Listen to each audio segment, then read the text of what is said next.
Donc beaucoup de terrain, et j'ai remarqué que dans les présentations précédentes, il y avait très peu de cartes. Moi je suis géographe de formation, et tout se fait sur la cartographie. Et cette carte, on a eu énormément de mal à la faire. Essayer d'avoir de la donnée géographique, de la donnée statistique, c'est quelque chose de très compliqué, de très complexe, qui demande beaucoup de temps. Et du coup, on est obligé, avec les acteurs locaux, avec les autorités locales, avec nous, techniciens, de créer notre propre carte et notre propre base de données. Et donc demain, si on veut construire des projets tous ensemble, il faut permettre d'accéder plus facilement à ces données-là. Alors, qu'est-ce qu'on a? On a parcouru beaucoup d'éléments du territoire, et ce qui est clair, c'est que le projet de demain, il sera sur des éco-mobilités.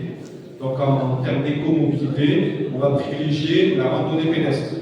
Pourquoi? Parce que votre territoire est un territoire absolument merveilleux pour pratiquer de la randonnée pédestre. Alors, la randonnée pédestre, c'est pas simplement marcher tranquillement, ça peut être aussi courir pour faire du trail, ça peut être aussi de faire du canyoning, ça peut être aussi de marcher avec des bâtons pour faire de la marche nordique. Donc il y a beaucoup de pratiques différentes avec la randonnée pédestre et qui attirent énormément de monde.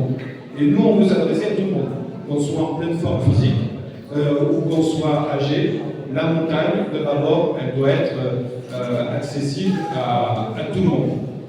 Donc cette randonnée pédestre, on a vu que quand on est arrivé sur le territoire, il était impossible d'avoir ce type de carte, avec les sentiers qui sont pratiqués par des associations, par vous-même, etc., et qui demain doivent être cartographiés, qui doivent être balisés, qui doivent être jalonnés pour que tout un chacun puisse pratiquer son activité.